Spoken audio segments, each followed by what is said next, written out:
What is the difference between a solo agent and a real estate team? And why should you care as a buyer or seller?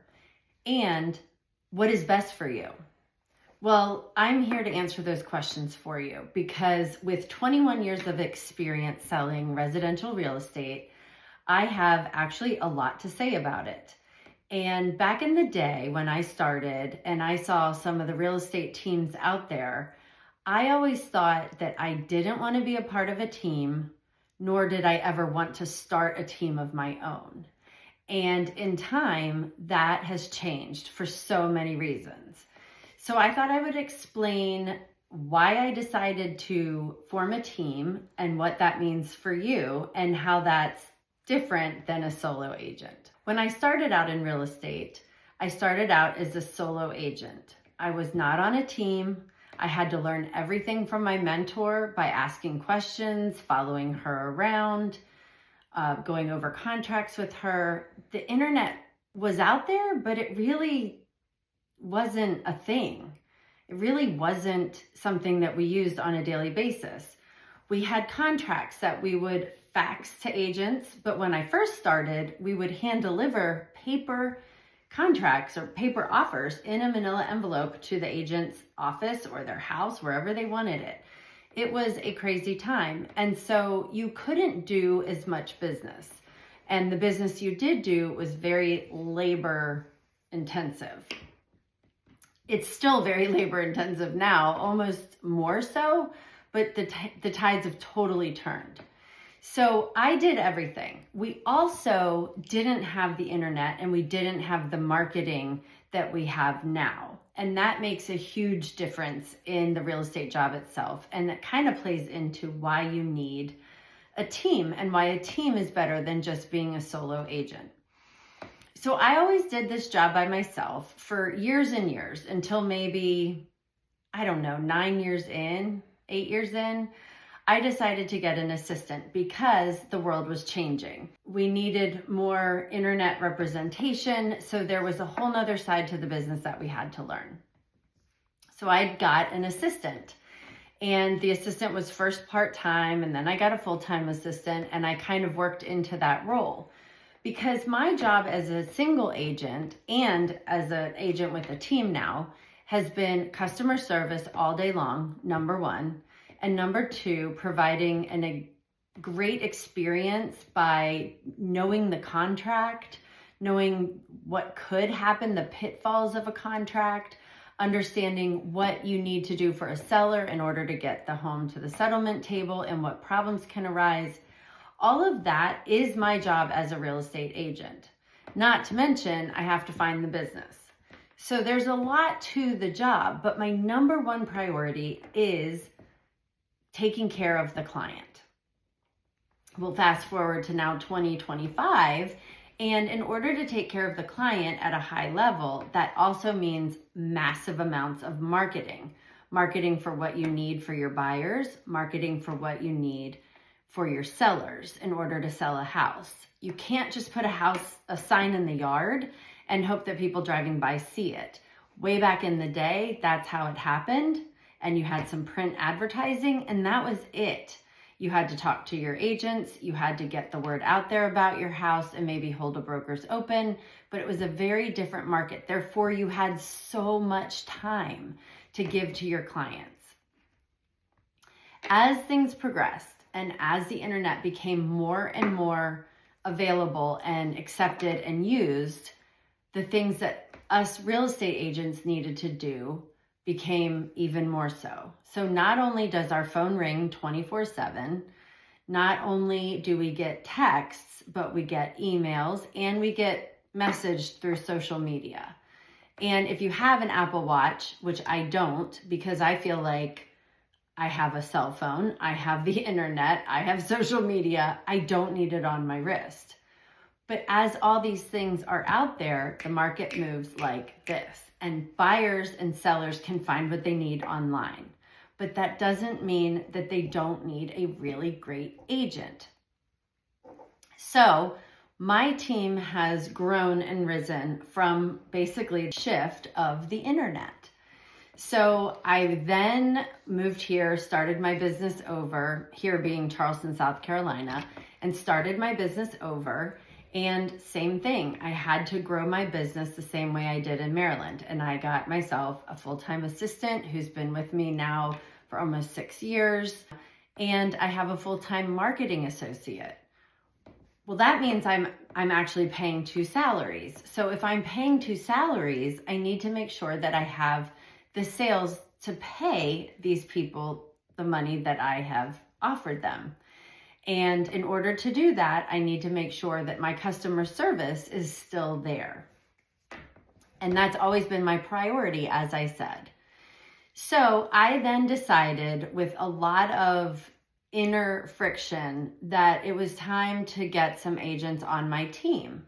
Because if I wanted to serve my clients at the very highest level possible, I needed to have more agents to help me with the clients so that I didn't let some of them go and not give the service that I require myself to give. Finding agents, though, who work as hard as you do and have the same values and have the same expectations of what real estate should be like for the client is actually super hard. I have high expectations for myself, so I have high expectations for others. And that's where I thought, you know what? I never wanted to have a team. I watched the teams that were out there kind of take their clients and bounce the clients around from agent to agent. I got feedback from consumers that said I didn't like working with a team because I never knew who I was going to talk to. I never really knew who my agent was. My agent, who I thought was just my agent, was never available. And when I heard all of that, I thought, there's no way I want to be that person. I don't want to try to give better service, but then confuse the client and actually give worse service and have them not happy and not have good things to say about us. So I really bucked the system of bringing agents onto a team because I never wanted to be on one. I wanted to know that I served my clients at a high level and that if they had a great experience, it was because of me. But if they had a bad experience, I didn't want it to be because of other team members. And so that is why I didn't do this until somewhat recently. So the difference between a single agent and a team is that you have a single agent does everything. They network with other agents. They look for houses for you. They show you houses.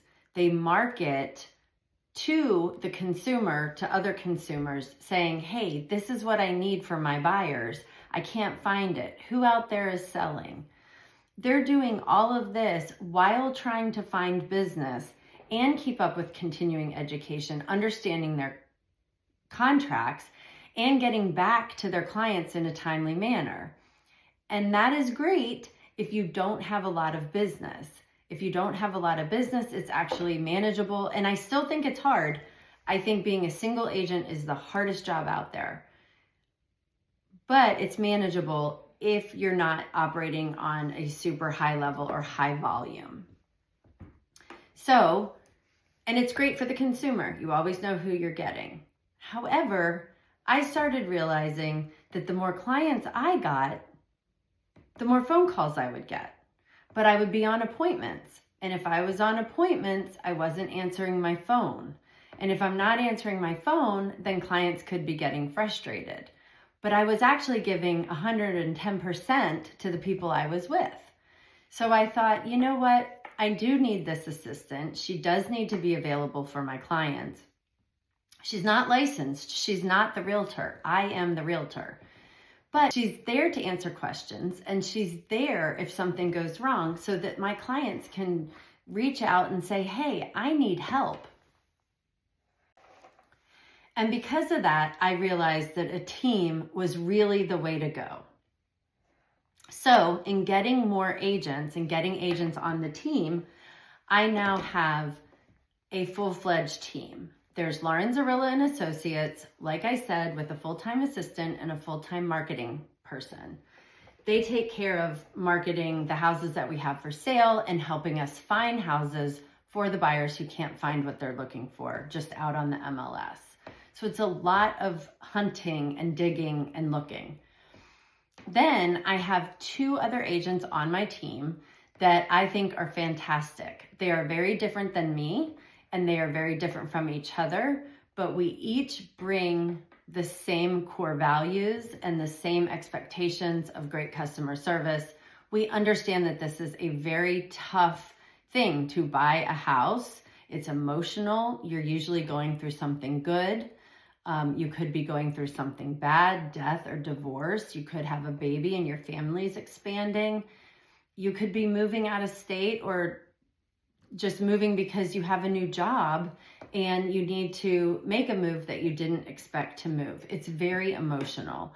And myself and my agents understand how important this time is. And it's not easy.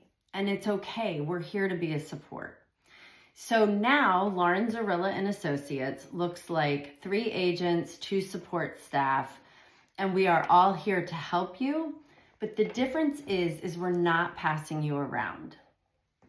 When you work with Lauren Zurilla and Associates, you have your agent. You either have me, you have Tina, you have Gigi, and they are your agent and your point of contact. But why that benefits you is that when there are troubles, when something goes on with the contract, we do have each other to talk about the situation with and try to brainstorm the solution, fix the problem. That does matter. We also back each other up. So if I'm on vacation and I'm your agent, I will introduce you to one of the 2 agents on the team, and you know that that is your agent contact while I'm gone. But at the same time, you also always have our director of operations, who is our admin, who is there for you should you need something as it arises that is not contractual. So you always have that point person too. You know who your backup is. You know that there is a backup should something happen to your agent, and you know you have the support staff who is always there for you. That is what I think makes Lauren Zurilla and Associates a really great option and a great team. We don't pass you around. You have one point of contact. You always have access to me because I am the team lead, because I've been in the business longer than the other 2 agents. So I'm always there. I know what's going on with every transaction. I'm very ethical and I want things done right. But you do have your one-on-one agent and a support staff, and you're not paying anything additional for it. Someone's always here for you. The phone will always be answered, maybe not by your agent, because like I said, we do have that strict policy of when you're with your client, you're with your client, and you're not answering another phone call of someone else who might need your help. You're with who you're with when you're with them. So the long and short of it is that I didn't want a team where the consumer felt passed around. I wanted a team with high expectations of themselves to their client. And I wanted just a team where we all felt good working together and we gave back to the community. And that is what we have at Lauren Zurilla and Associates. So if you like the idea of one agent that helps you with everything, no matter what, that is fantastic. If you want a team that you get one agent that helps you with everything plus some, that is Lauren Zurilla and Associates. We are all able to come and meet you at any given time should you want to buy or sell a property, because we want you to feel comfortable with us. We are all very easygoing. We're all very calm, normal people. We're not high pressure, high sales. We are here to support you with your goals in real estate. So I hope that explains a little bit about the difference between a solo agent and a team agent and why you would go with a team over a solo agent. I do think it's actually important to note that while Lauren Zurilla and Associates is my company, it's an LLC, it is my business, I do work under the umbrella, the brokerage of the Boulevard Company. So that is the broker that I'm affiliated with. So I have a broker that watches everything we do and then also is checks and balances to make sure we're doing everything legally and the paperwork is done correctly. We're following all laws. And I love having that brokerage. I think that brokerage under my umbrella. I think one of the most interesting things I get is, oh, you're a broker, you have your own company. And I'm like, no, I do not have my own company. I really want that broker support. I really want a company of 300 other agents who are there to help us as well. But that is not Lauren Zurilla Associates. That's the brokerage that Lauren Zurilla Associates is underneath. If you have any questions at all or would like to interview me or the other agents on our team, please reach out. We would love to hear from you. We look forward to helping you serve your goals and get you to the closing table on either a buy or a sale of a property. Thanks so much for listening.